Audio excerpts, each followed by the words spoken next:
Hi everyone. I hope you guys are doing well. Welcome to my YouTube channel.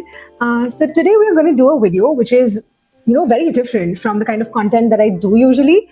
Lately, I have been binging on K-drama and I am obsessed.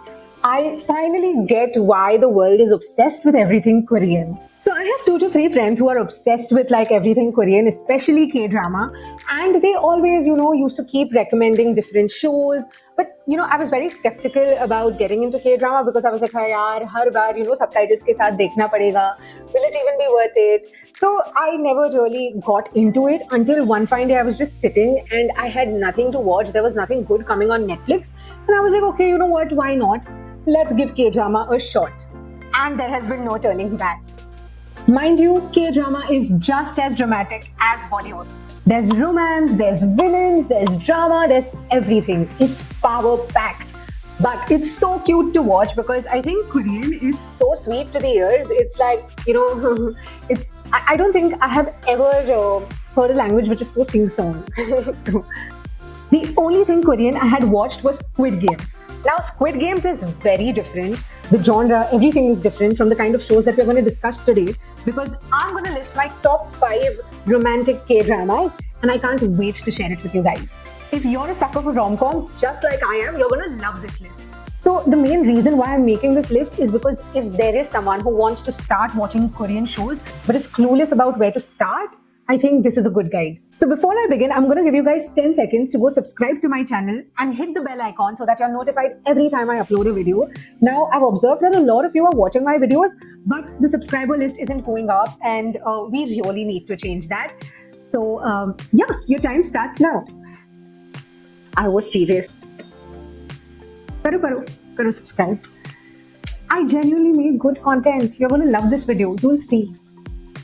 Anyway, let's move on. Fifth on my list is Business Proposal because it is super funny and it is a very, very easy watch.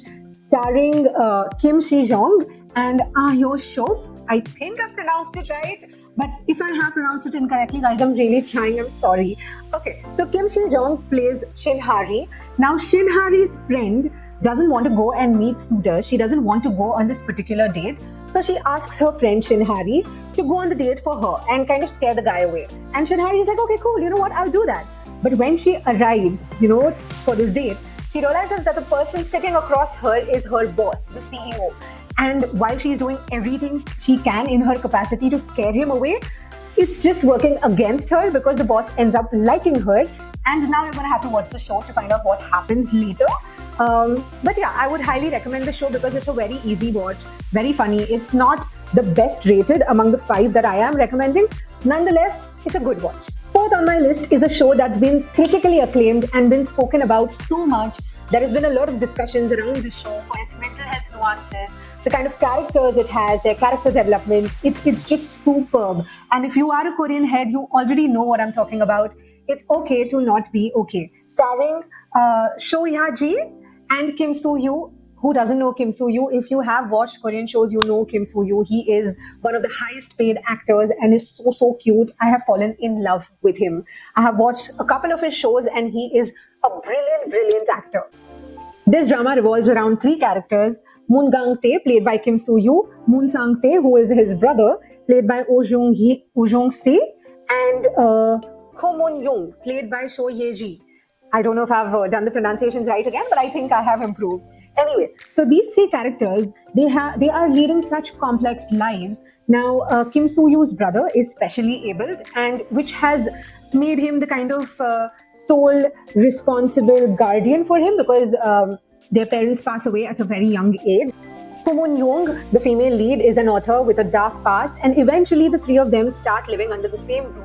And the story progresses as they kind of figure out their emotional highs and lows, deal with their life, and fight the villains. So it's kind of a very, very interesting story. Sometimes you may feel like it's being dragged, but just kind of get through the show because the message that it has sent, also the way that it has handled mental health.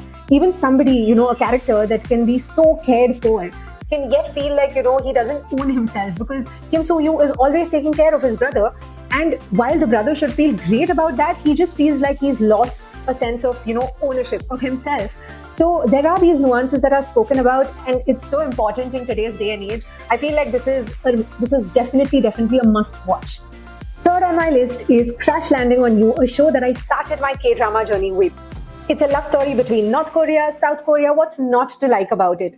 Another thing is that the leads, that is Hyun Bin and So Ye Jin, are actually married in real life and they have a kid, which makes the story even more enduring. Their on-screen chemistry is just fab. Also, what is with Koreans and their amazing skin? Watching these shows just makes me want to do my skincare every single day.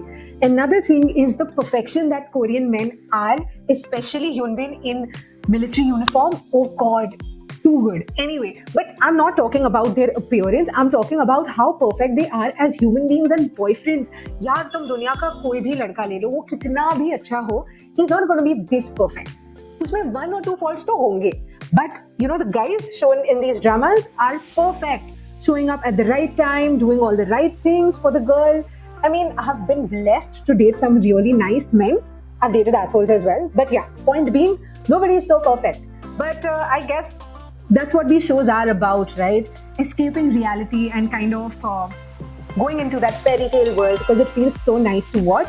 It really will make your heart flutter. This show is brilliant. It's super cute. So to give you a gist of the show, Yoo Se-ri, who is the female lead, ends up crossing borders, reaching from South Korea to North Korea. You're going to have to watch the show to find out how. And Hyun Bin, who is the male lead, is like, don't worry, chill. I'm going to make sure that you reach back home safely. But that time that they spend together, they form this beautiful connection and fall in love with each other. And it's so heartbreaking at times to watch them kind of go their different ways. But eventually, does it work out for them? Does it not work out for them? You're going to have to watch the show. And you can definitely let me know if this was a great recommendation, but I'm sure it is because there is a reason why it's so popular and doing so well. And it can easily be your first K-drama watch. We're getting closer to the first. But second on my list is Queen of Tears. Now, this is just drama, and drama with a lot of cheesiness and romance. It is super mushy. It's about guy saving the girl. I don't know why girls need to be rescued all the time, but sometimes I even feel like I'm a hypocrite because watching the same makes me feel like, oh, so cute. So starring Kim Ji-won and Kim Soo-yoo. Now their chemistry is something else. I think that is what makes this show so mushy because Kim Soo-yoo is the perfect guy. Like I said, Korean men are just like boyfriend material, and he fits all your boxes, and I think he is my personal favorite, which is why I have been going on and on about him, but I'm going to stop and I'm going to tell you what the plot is about.